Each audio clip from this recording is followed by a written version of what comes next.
Faithful Tech. All right, y'all. Welcome back to Dasha Speaks Truth. So some things hit my spirit this morning while I was up. And I'm just going to briefly touch on what those places are. So Fayetteville Technical Community College, the man, I guess the instructor is who I sent an email to, who is over the CDL program. He participated in organized crime as well. When I originally reached out to him inquiring about the CDL program, I was ignored. He never responded to me. I ended up having to get someone else's email to find out about the program. There were some other places that hit my spirit as well this morning, but at this time I cannot recall what those places were. I need to go inside my email and look. But it's places that I have not told y'all about as well that have participated in organized crime. Fayetteville Tech is one of them that they wanted me to go ahead and speak about. I can't remember the guy's name, but the instructor over the CDL program. I got some emails somewhere, and I gotta see which email I sent it from. But I did send him an email. I think it was last year or the year before. It might have been 23, because that's when I was working with the program. Oh, there it go. The WIOA program in Zebulon, North Carolina. Juanita O'Handre or something like that is her last name. She participated in organized crime as well. Got a lot of pushback from her. I even had to submit complaints on her. But they wanted me to briefly give y'all some more names. And then also, next time we should go pick up there and get Nero, and then next time we should take her outside and play with me and you and John and Jaden playing with her toy outside with Nero. Okay. I went back and I was looking at my videos, and I seen where I put on there and I gave y'all a brief on East Wake High School. The NC Works in Raleigh. I don't remember what the address for the one, but it was a dude over there as well that I reached out to that never responded to me. So this is when, after I had got my license, before I got my license, I think it was before I got my license, when I was trying to, we ain't got no goddamn sugar. When I was trying to, we don't have enough sugar, son. When I was trying to explore my options for employment, I was going to take the CDL class.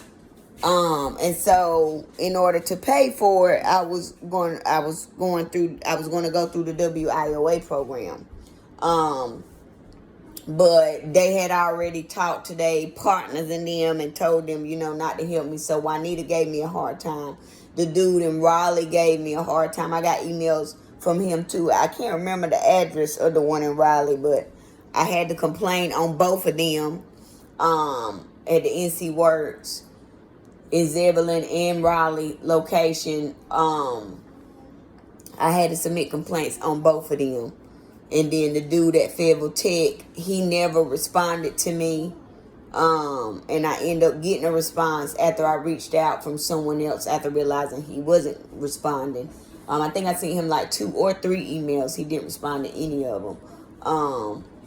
But that's another way how they give themselves away. When I reach out to them and inquire about things and they never respond, or they respond and they respond very late, and then or they respond very late. Most of the time they don't respond. Sometimes and if they do respond late, it's only after I've put in an actual complaint about them.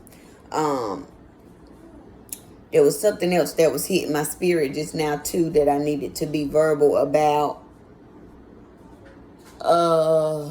These people just have really given me a hard time.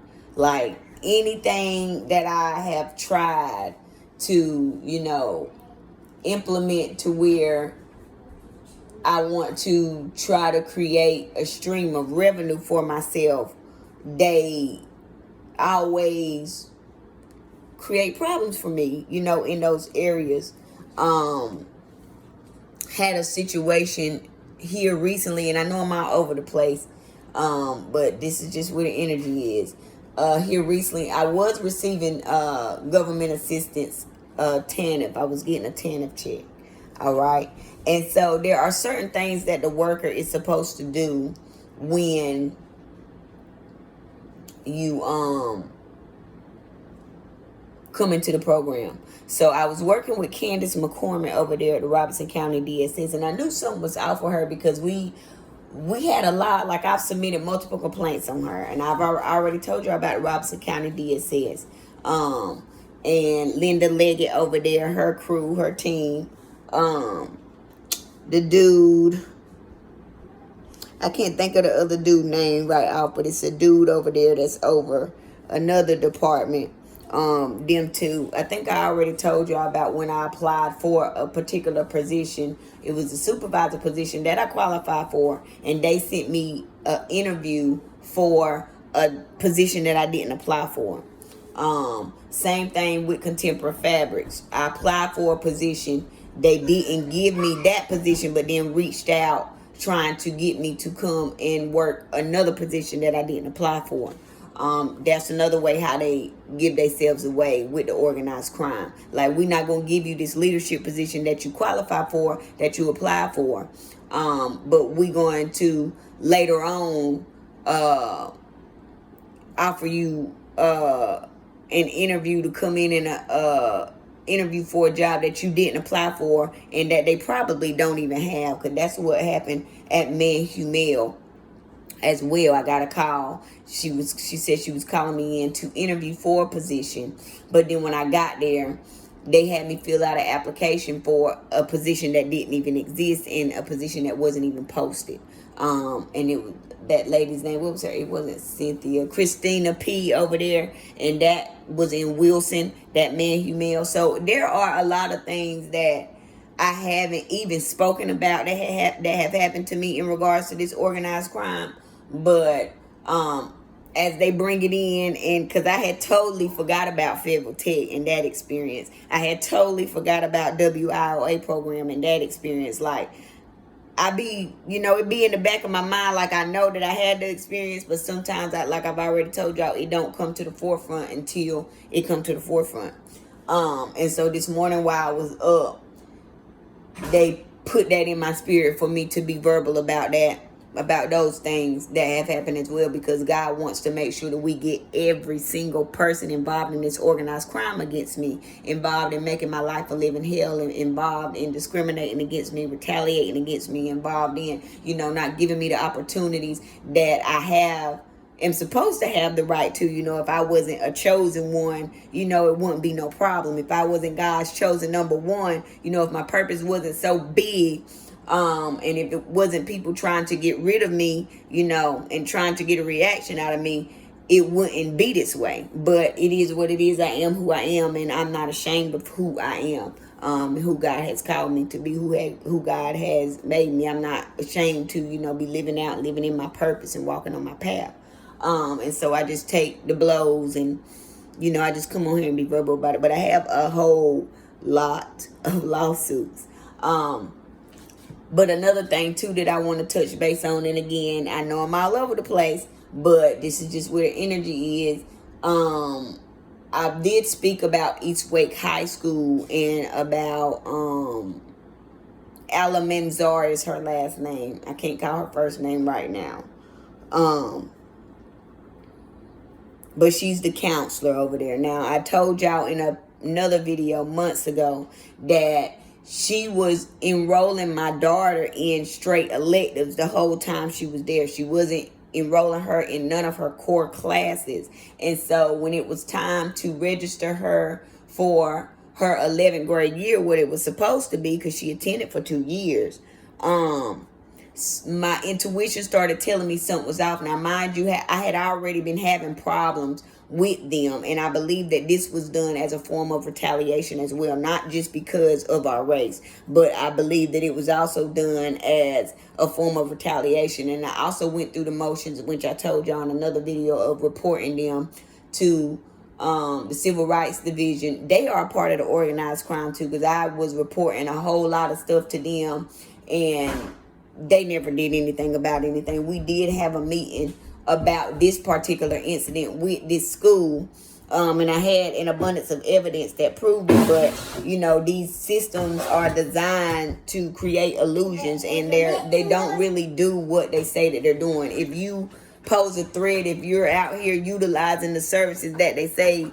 you know, are out here for us to utilize, like submitting complaints when, you know, your civil rights have been violated, and instead of them doing what they are supposed to do, they label you and they target you and they make it even worse. So I submitted that complaint, and then later found out that she was only enrolling my child in electives. And this is when I was like, because when I was in school, like, our guidance counselors, they really helped us. You know what I'm saying? Our parents weren't present, you know. Some people might have had their parents help them choose their classes, but because I was illegally adopted, and, you know, because I was raised by someone that wasn't my parent, you know, that was just there to watch me and to keep me, you know, in low vibrational energy, and, you know, was there to inflict trauma on me.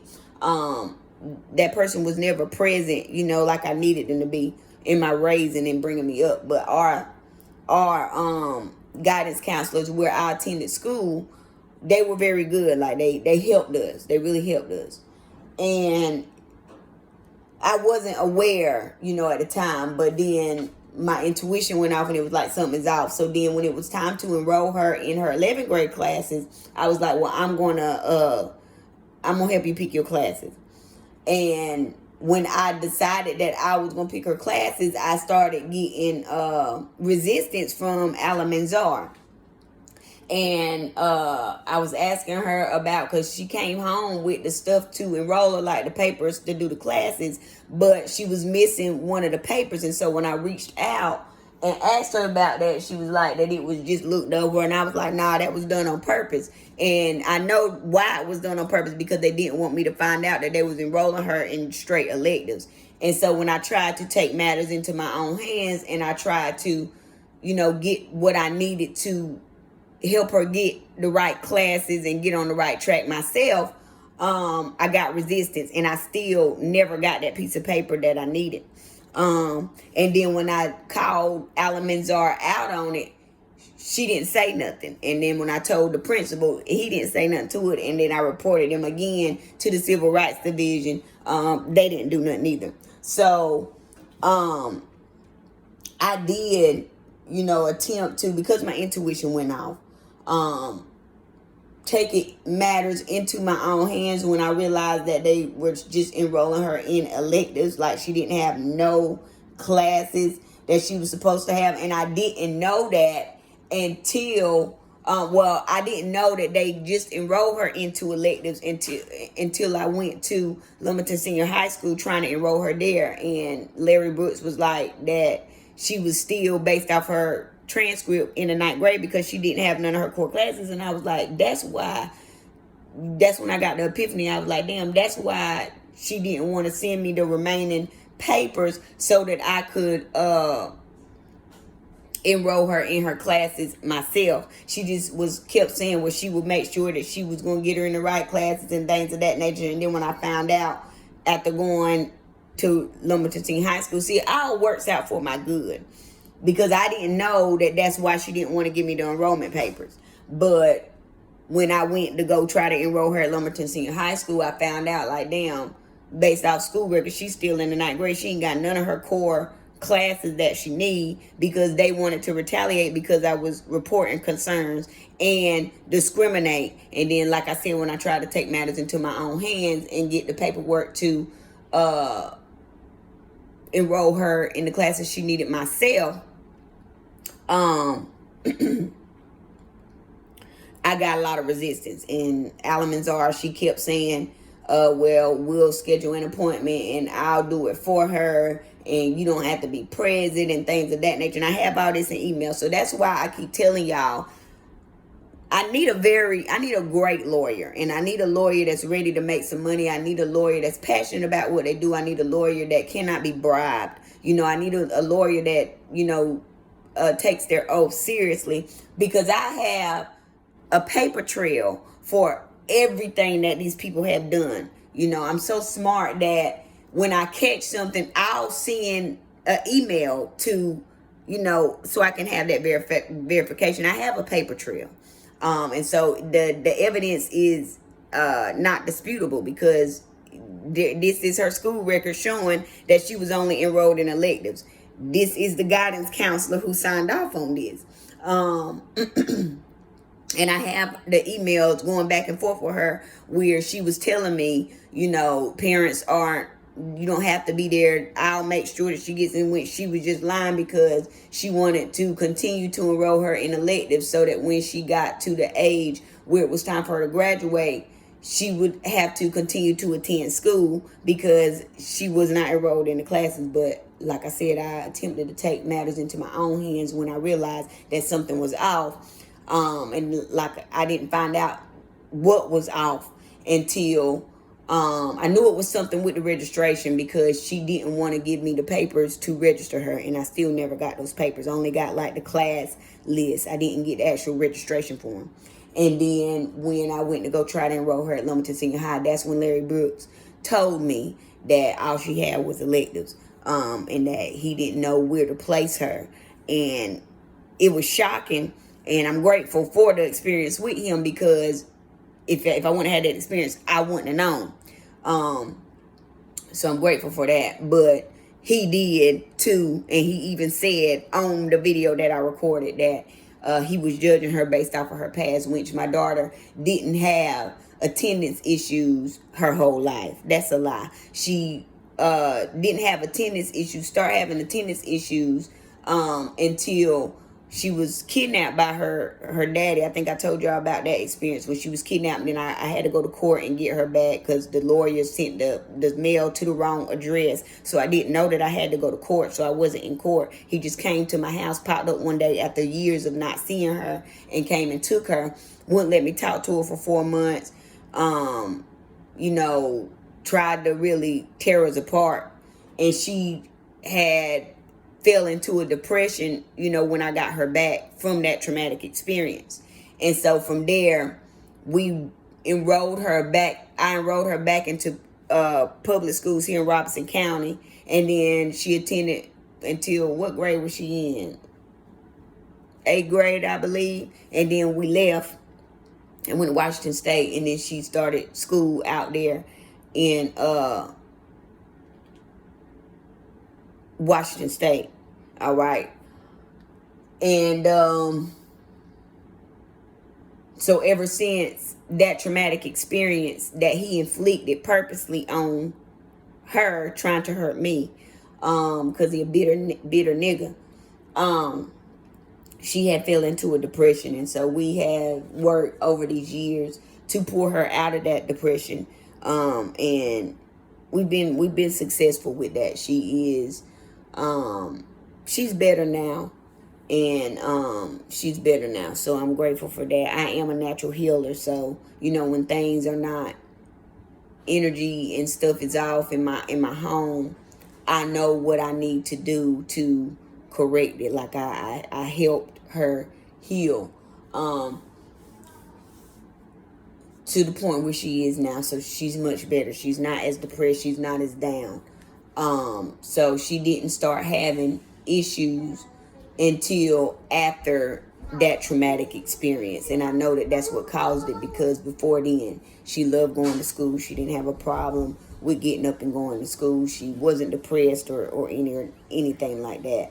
And so she didn't start having attendance issues until like 9th grade.